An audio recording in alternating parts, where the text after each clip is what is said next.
The Georgia summer heat hit me like a wall as I pulled into the driveway of our Savannah home. 12-hour shift at Mercy General Hospital, 3 emergency surgeries, to code blues. My scrubs stuck to my skin, my feet screamed in those compression socks, and all I wanted was a cold, sweet tea and silence. But something felt wrong the second I turned the key. The house was too quiet. Not peaceful. Quiet, the kind of quiet that makes your stomach drop. Like the air itself was holding its breath. Our golden retriever, Biscuit, should have been barking his head off. Instead, nothing. The porch light was off, even though Marcus always left it on. The curtains in the living room were drawn tight in the middle of the day. I pushed the door open slowly. Marcus? Baby, you home? Silence.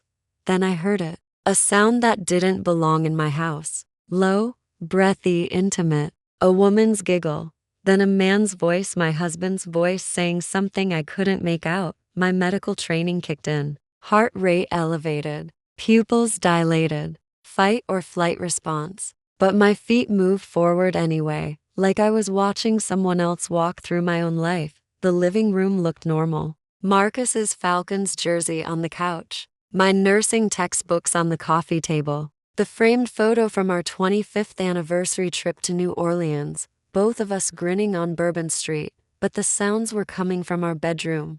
I don't remember walking down that hallway. I don't remember opening that door. But suddenly I was standing there, frozen, staring at a scene that would replay in my mind for months. Marcus, my husband of 25 years. The man who'd held my hand through medical school. The man who'd coached our son's little league team every Saturday. The man who'd promised before God and our families to love and cherish me. He was in our bed. Our bed. The one with the handmade quilt his grandmother had given us as a wedding gift. And with him was Vanessa, my sister-in-law. Marcus's brother's wife. The woman who'd helped me plan every family reunion for the past decade. The woman who'd sat next to me at church last Sunday, holding my hand during prayer. Time stopped. Marcus saw me first. His face went from blissed out to ghost white in half a second. He scrambled, trying to pull the sheets up, mouth opening and closing like a fish out of water.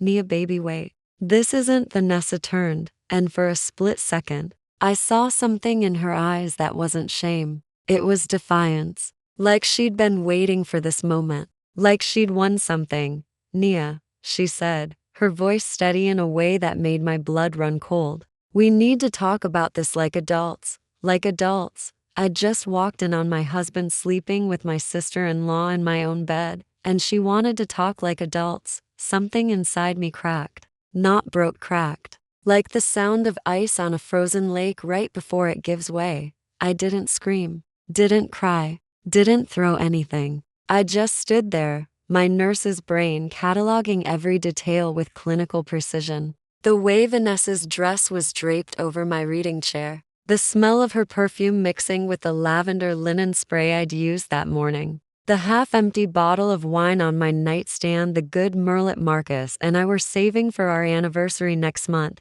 Get out, I said. My voice sounded like it was coming from someone else. Flat, cold, final. Marcus started babbling. Nia, please, let me explain. It's not what it looks like. We can work through this. Get out. Vanessa had the nerve to take her time getting dressed. She looked at me, really looked at me, and smiled. A small knowing smile that said, he chose me. I watched them leave. Vanessa first, walking past me with her head held high. Marcus trying to touch my shoulder. Me jerking away like his hand was a hot iron. Him muttering apologies that sounded like static in my ears. The front door closed. The house fell silent again. And then, finally, I moved. But not to cry. Not to collapse. I walked to our bedroom closet and pulled out the suitcase set we'd bought for that New Orleans trip. I started throwing Marcus's clothes inside dress shirts, jeans, that stupid Falcons jersey, everything that smelled like him, everything that reminded me he'd ever lived in this house. My phone buzzed. Text from Marcus.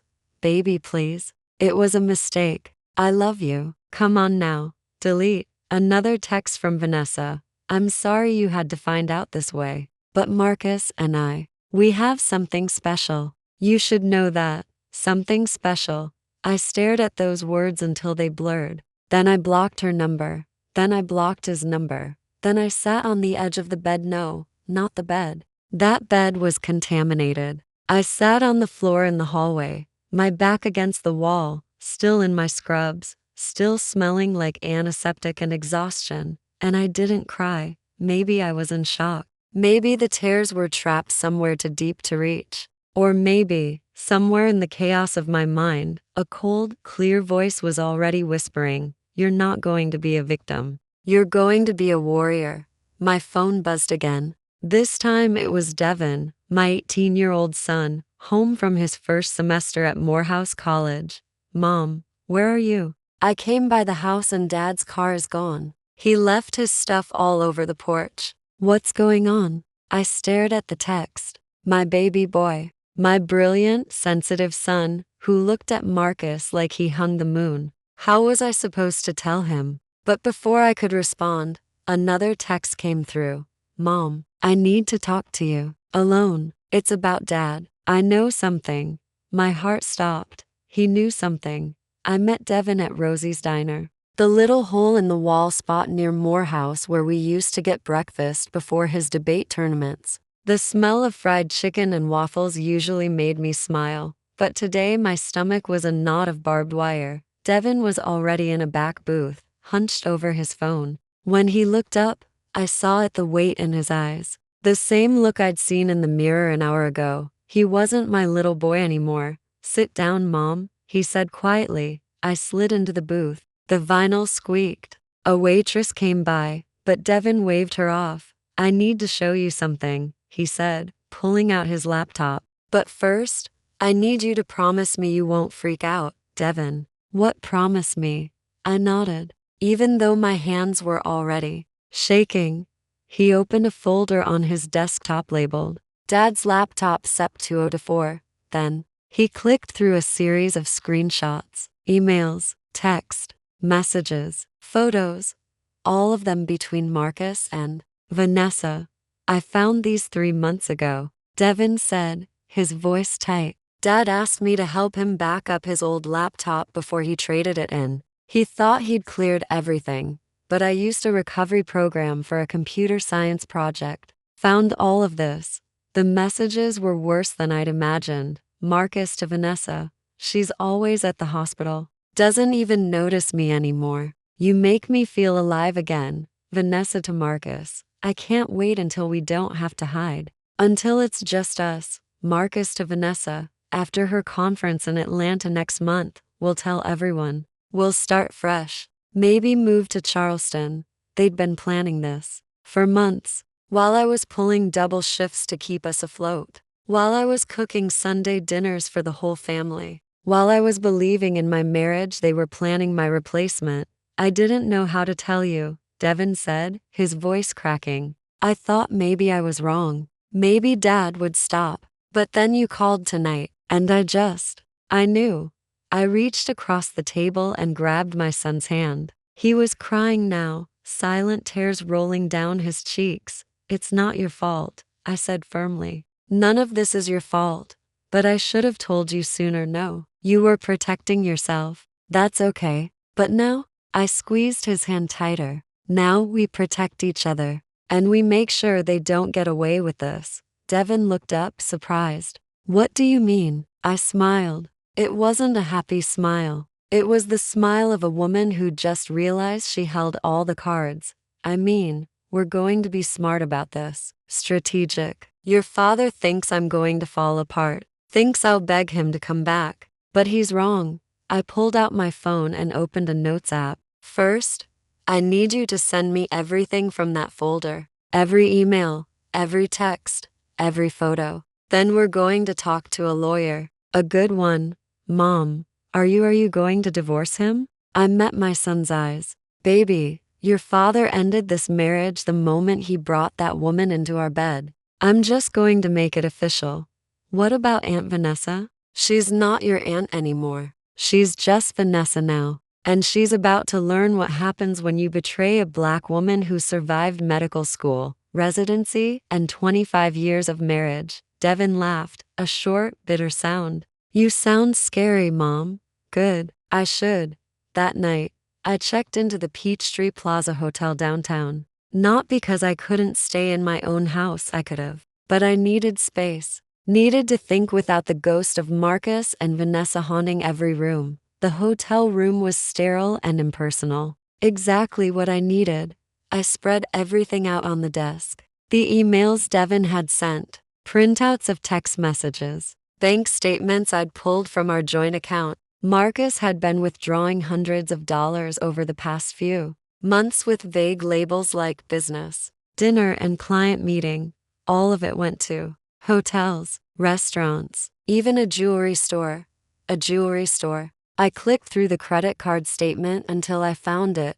Morrison's Fine Jewelers. 2, for I called the store the next morning. Yes, ma'am, I can pull up that transaction, the clerk said cheerfully. Let me see. Yes. A custom rose gold bracelet with an engraving. Would you like me to read the inscription? Please. To V. Forever and always. M. Forever and always. I thanked the clerk and hung up. Then I added jewelry receipt to my growing folder of evidence. My phone buzzed. Text from Marcus's mother, Lorraine. Nia baby. I don't know what's going on, but Marcus came by here last night upset. He says you threw him out. What happened? Of course, he hadn't told her the truth. I called her immediately. Lorraine, I need you to sit down. Nia? Honey, what's wrong? Marcus cheated on me. In our bed. With Vanessa. Silence. Then, WHAT. I walked in on them yesterday afternoon. Devin has evidence going back months. They've been planning this. More silence. Then I heard Lorraine's voice crack. My son did this? Yes, ma'am, and that woman I welcomed into my home, yes, ma'am. Lorraine let out a sound that was half sob, half growl. I am so sorry, baby. I am so sorry. It's not your fault. But he's my son. I raised him better than this. She took a shaky breath. What do you need from me? Just don't let him manipulate you. He's going to try to make me look like the bad guy. Don't let him. Honey, I know my son, and I know you. You are the best thing that ever happened to him. And if he threw that away, that's on him. You hear me? That's on him. Her words broke something loose inside me. The tears I hadn't been able to cry finally came, hot and fast, my shoulders shaking with the weight of everything I'd been holding in. I don't know how to do this, I whispered. 25 years, Lorraine. I don't know who I am without him. Yes, you do, she said firmly. You're Dr. Nia Thompson. You're a surgeon. You're Devin's mother. You're a daughter of God, and you're a woman who deserves better than what my son gave you. The next morning, I walked into the law offices of Patricia Reese, the best divorce attorney in Savannah. She was a 60-year-old black woman with silver locks and a reputation for destroying cheating husbands in court. Tell me everything, she said, leaning back in her leather chair. I did. Every detail. The affair, the evidence, the jewelry, the plans to move to Charleston. Patricia nodded slowly, taking notes. And you have documentation of all this? Everything. Devin recovered it all from Marcus's old laptop. She smiled. A shark's smile. Good. Here's what we're going to do. Georgia is a no-fault divorce state, but adultery can still affect asset division and alimony. With this level of evidence, we can argue for the house, majority of the retirement accounts, and child support. I don't want his money, I said.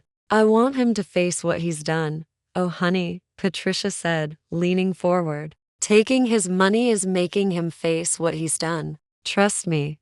1 week later, Marcus showed up at the hospital. He was holding roses, red roses, like that would fix anything. My coworkers stopped and stared as he walked through the waiting room. Past triage, right up to the nurse's station where I was charting. Nia, baby, please, let's talk. I didn't look up from my computer. We have nothing to talk about. Come on now. Don't be like this. We can work through this. I made a mistake.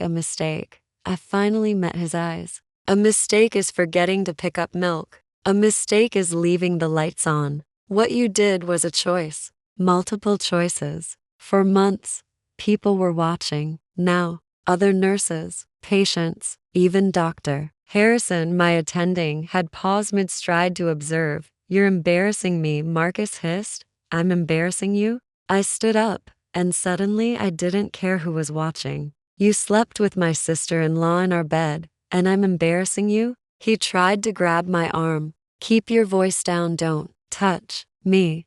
Security appeared. Two guards I knew well from years of working night shifts. Dr. Thompson? One of them asked. Is there a problem? Marcus's face went red. This is between me and my wife. Your wife just asked you not to touch her, the guard said calmly. So I'm going to need you to leave. Now. Marcus looked at me, something desperate in his eyes. Nia, please, I love you. You don't love me, I said quietly. You love the idea of me. The woman who cooks for you and cleans for you and works 60-hour weeks so you can run your little contracting business into the ground. But you never loved me. He opened his mouth, closed it, then turned and walked away, leaving the roses on the counter. I picked them up, walked to the break room, and threw them in the trash. That night, Devin came to the hotel with takeout from Paschal's fried chicken, mac and cheese, collard greens, comfort food from my childhood. You handled Dad today, he said, grinning. Angela texted me. Said you made him look like a fool in front of the wholer. He did that himself, I said, taking a bite of cornbread. We ate in comfortable silence for a while. Then Devin said, Mom, I need to tell you something else. My stomach dropped. What? I saw them, Dad and Vanessa, at the Hyatt downtown, about 2 months ago. I was meeting some friends for lunch, and they walked right past me. Didn't even see me. They were holding hands, laughing. Devin, I almost said something. Almost walked up and punched him right there. But I didn't know what to do. And I thought maybe I was seeing things. Maybe there was an explanation. Baby, none of this is your fault. But I could have warned you. Could have saved you from walking in on them like that. I put down my chicken and pulled my son into a hug. He was taller than me now, but he still folded into my arms like he was 6 years old again. Listen to me, I said. Your father's choices are his own, not yours, not mine, his. And he's going to have to live with them. Are you really going through with the divorce? Yes, good. He pulled back, wiping his eyes. He doesn't deserve you. He never did. 2 days later, I met with Patricia again. She had news. I contacted Marcus's lawyer. Apparently, he wants to negotiate. Negotiate what? He's offering to split everything 50-50. The house, the retirement accounts, everything. In exchange, he wants you to agree not to publicly discuss the affair. I laughed. A cold, bitter laugh. He wants me to stay quiet? That's what he's asking for.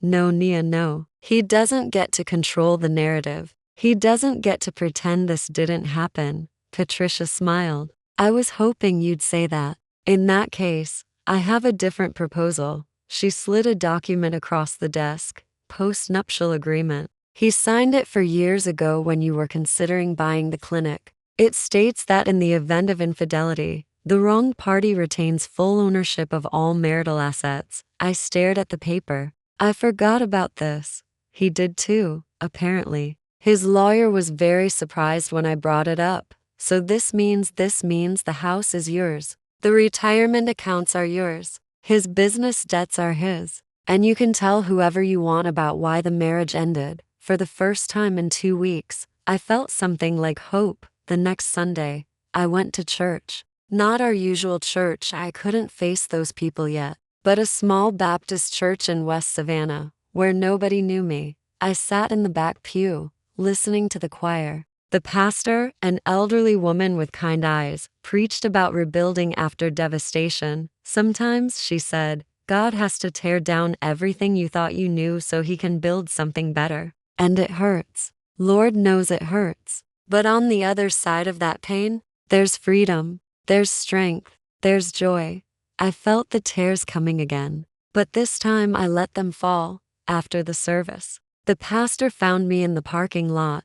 You're carrying something heavy, sister? She said gently. I nodded, unable to speak. Let me pray with you. She took my hands right there in the parking lot under the Georgia sun and prayed for strength, for healing, for justice, for peace.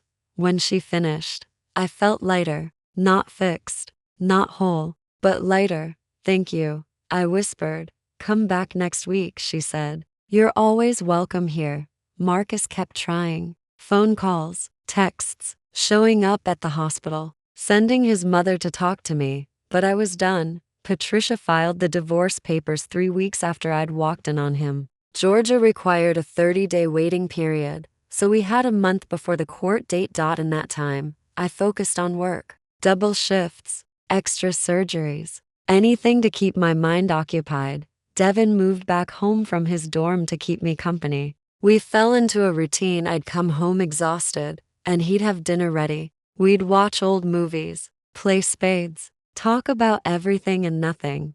One night he said, Mom, what are you going to do after this is all over? I thought about it. I don't know. Maybe travel. Maybe sell the house and start fresh somewhere new. You ever think about going back to school? Getting that fellowship you wanted? I had wanted a trauma surgery fellowship, had been accepted to Johns Hopkins 10 years ago. But Marcus had convinced me to stay in Savannah, to help him build his business, to prioritize the family.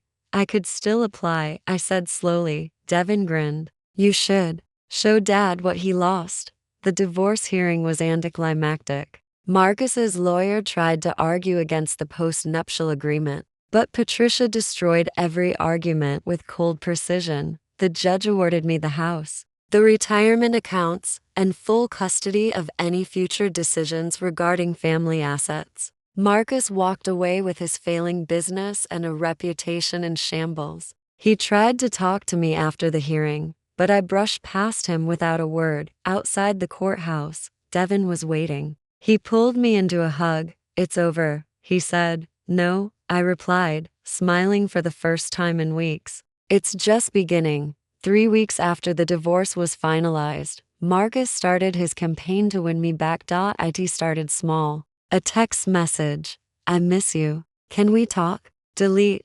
Then flowers at the hospital. Not roses this time, gardenias, my favorite. The card read, 25 years can't just disappear. I gave them to the receptionist. Then he showed up at Devin's basketball game. Our son was playing in an alumni charity match at Morehouse, and somehow Marcus knew I'd be there. He sat 3 rows behind me, making sure I could see him, making sure everyone could see us. At halftime, he approached. Nia, you look beautiful. I kept my eyes on the court. Leave me alone, Marcus. Baby. Come on. How long are you going to punish me for one mistake? One mistake. Like it was a typo. Like it was forgetting an anniversary. I turned to face him, and something in my expression made him take a step back. You want to know how long I'm going to punish you? I said quietly. Forever. Because that's how long you destroyed what we had. Now get out of my face before I call security. He left, but not before half the gymnasium saw the exchange, including Devin's teammates, their families, and several of my colleagues from the hospital who'd come to watch. By Monday morning, everyone knew work became my sanctuary. At Mercy General, I was Dr. Thompson, competent, focused, untouchable. Nobody asked about my personal life. Nobody pitied me. I was just the trauma surgeon who could handle anything. But one afternoon, everything changed. I was in the middle of removing a bullet from a teenager's shoulder when Dr. Angela Morrison, my closest friend at the hospital, poked her head into the OR. Nia, when you're done, can you come to my office? There's something you need to see. Her tone made my stomach drop, but I couldn't leave mid-surgery. It took another 40 minutes to close up, give post-op instructions, and scrub out. When I finally made it to Angela's office, she was at her computer, her face grim. Sit down, she said. Angela. What? Just sit. I sat. She turned her monitor toward me. Facebook was open, and there, plastered across my screen, was a photo I'd never seen before. Marcus and Vanessa, at some fancy restaurant, her hand on his chest, both of them laughing. The caption read, "When you finally find your soulmate, hashtag blessed beyond measure new beginnings." The post was public. 237 likes, 60 for comments. I scrolled through them, my heart pounding. You two look so happy. About time you found real love, Marcus. Vanessa, you're glowing, girl. And then, buried in the middle, wait, isn't he still married to Nia? They're divorced now, finally. Poor Marcus was trapped for years. Trapped. Angela reached over and closed the laptop. I'm sorry. I thought you should know. When did she post this? This morning. It's already been shared 50 times. I sat there, trying to process. Marcus hadn't just moved on, he was flaunting it. And Vanessa, the woman who'd smiled at me in church, who'd helped me plan family dinners, who'd sworn she was sorry she was celebrating. What are you going to do? Angela asked softly. I thought about it. Really thought about it. Then I smiled. Nothing. Nothing? Nothing. Let them have their moment. Let them think they won. I stood up, smoothing my scrubs. Because I'm about to do something they'll never see coming. That night, I called Patricia Reese. I need your help with something, I said. Something big. I'm listening. Marcus has been telling everyone that he was trapped in our marriage. That I was cold and distant. That Vanessa saved him. Classic narcissist behavior. Right. But here's the thing, I have proof. Emails, texts, thank statements. Everything showing that he was planning this affair for months while I was supporting him financially. Nia, we already won the divorce. What are you trying to do? I want to host an event. A vow renewal ceremony. Silence. A what? A vow renewal ceremony. I'll invite everyone, our families, our friends, our church community. I'll tell Marcus. It's my way of giving him a second chance. That I've forgiven him and want to recommit publicly. But you don't actually want him back. God, no. But he doesn't know that. And when everyone's gathered, when he thinks he's about to get everything he wants back, that's when I reveal the truth. All of it, in front of everyone who matters. Patricia was quiet for a long moment. Then she laughed. A deep, genuine laugh. Dr. Thompson, you are diabolical. I love it. The plan took 2 weeks to execute. First, I called Marcus. He answered on the first ring. Nia, we need to talk. In person. Oh, thank God. Baby, I knew you'd come around. Meet me at Forsyth Park tomorrow. Noon, by the fountain. I hung up before he could respond. The next day, I arrived early. Wore the blue dress he always said made my eyes sparkle. Did my hair the way he liked. Put on the perfume he'd bought me for our anniversary 3 years ago. When Marcus arrived, his whole face lit up. Nia, you look, wow. I smiled, soft, vulnerable, everything he expected. Sit with me, I said, patting the bench beside me. He sat close, too close. His knee touched mine. I've been thinking, I said slowly, about us, about everything that happened. Me too, baby, every single day. And I realized something.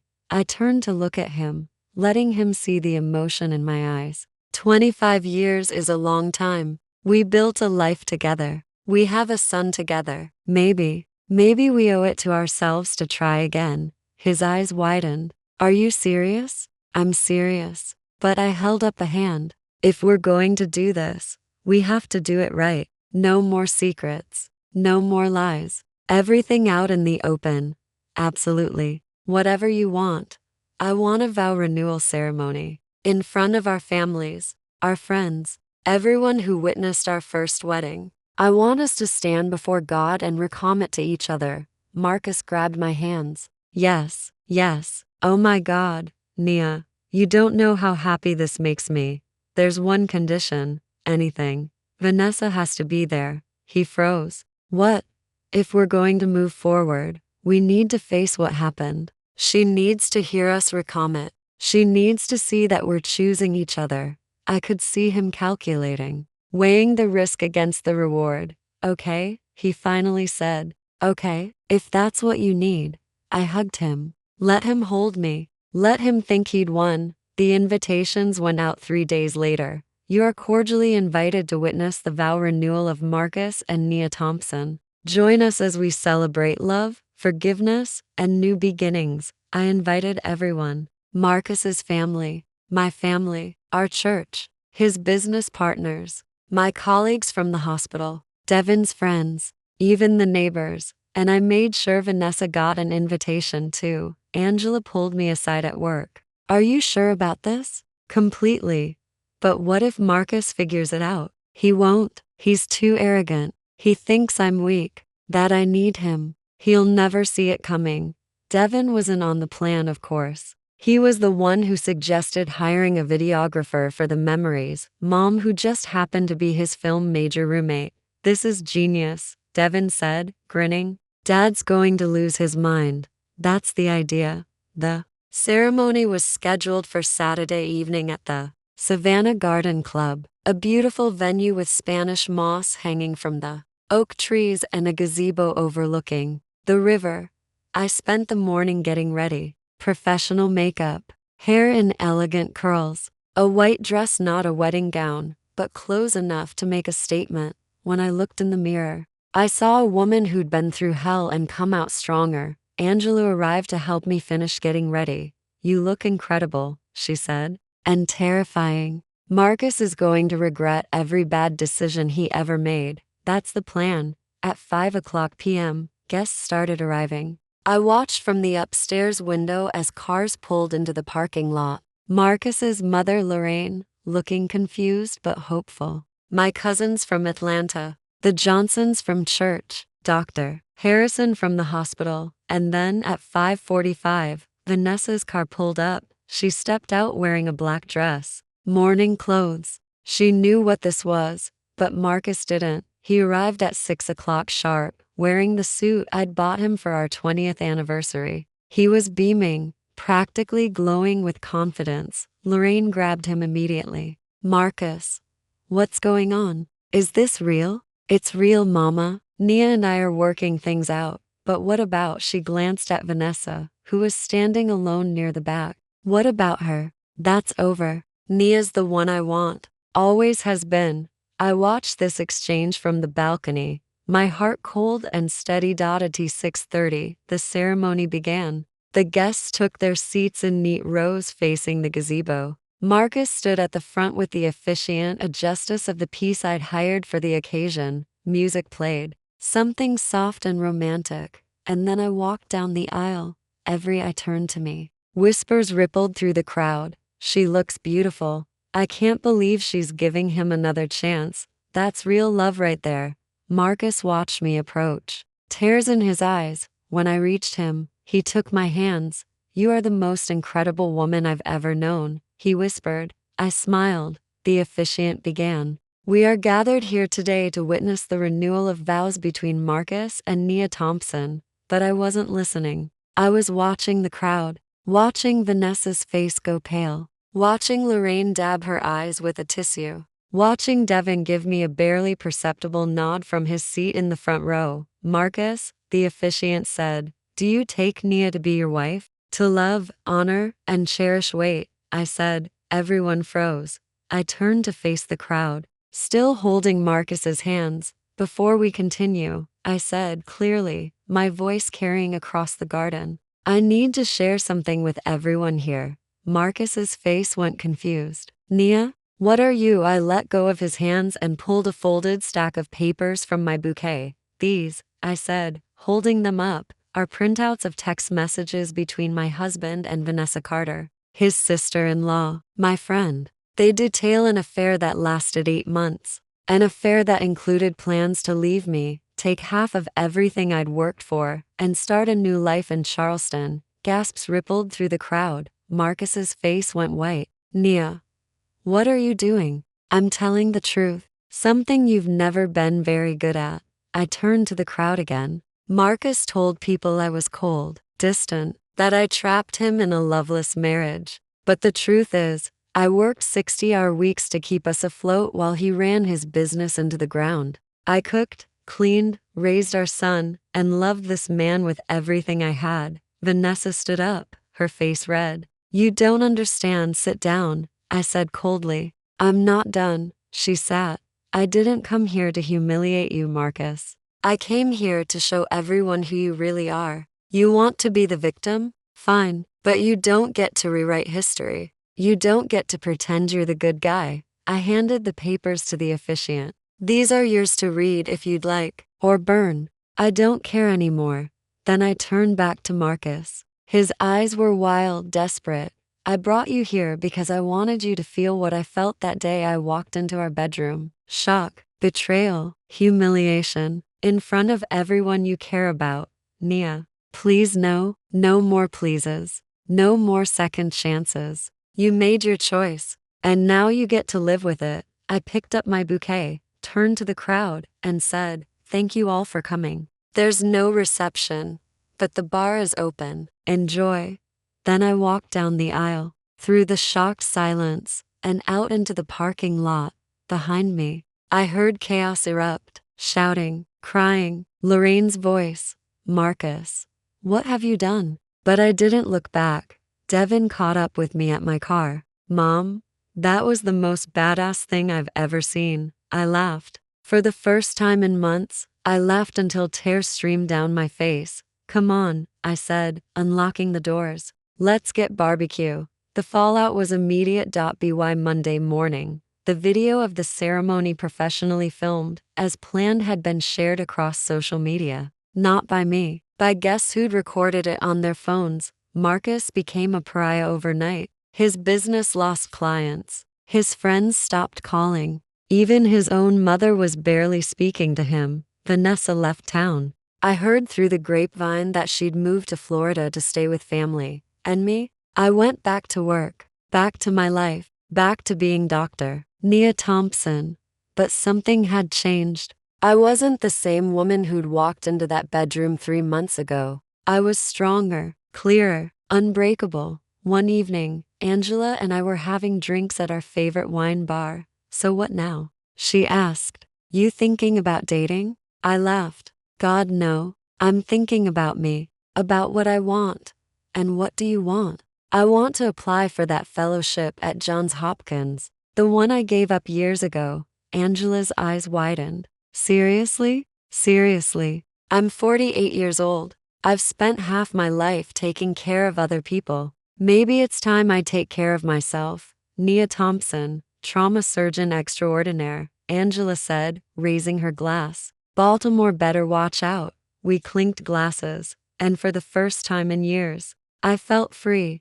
6 months after the ceremony, I stood in the lobby of Johns Hopkins Hospital, staring up at the glass atrium that stretched toward the Baltimore sky. I'd been accepted into the trauma surgery fellowship, full scholarship, housing stipend, everything I'd dreamed of 20 years ago, when I was young and ambitious and believed the world was mine for the taking. Except now I was 48, divorced, and carrying the weight of a lifetime of sacrifice. But I was here. Devin helped me move into my apartment in Federal Hill, a cozy 2-bedroom with exposed brick and a view of the harbor. This is nice, Mom, he said, setting down a box of kitchen supplies. Really nice.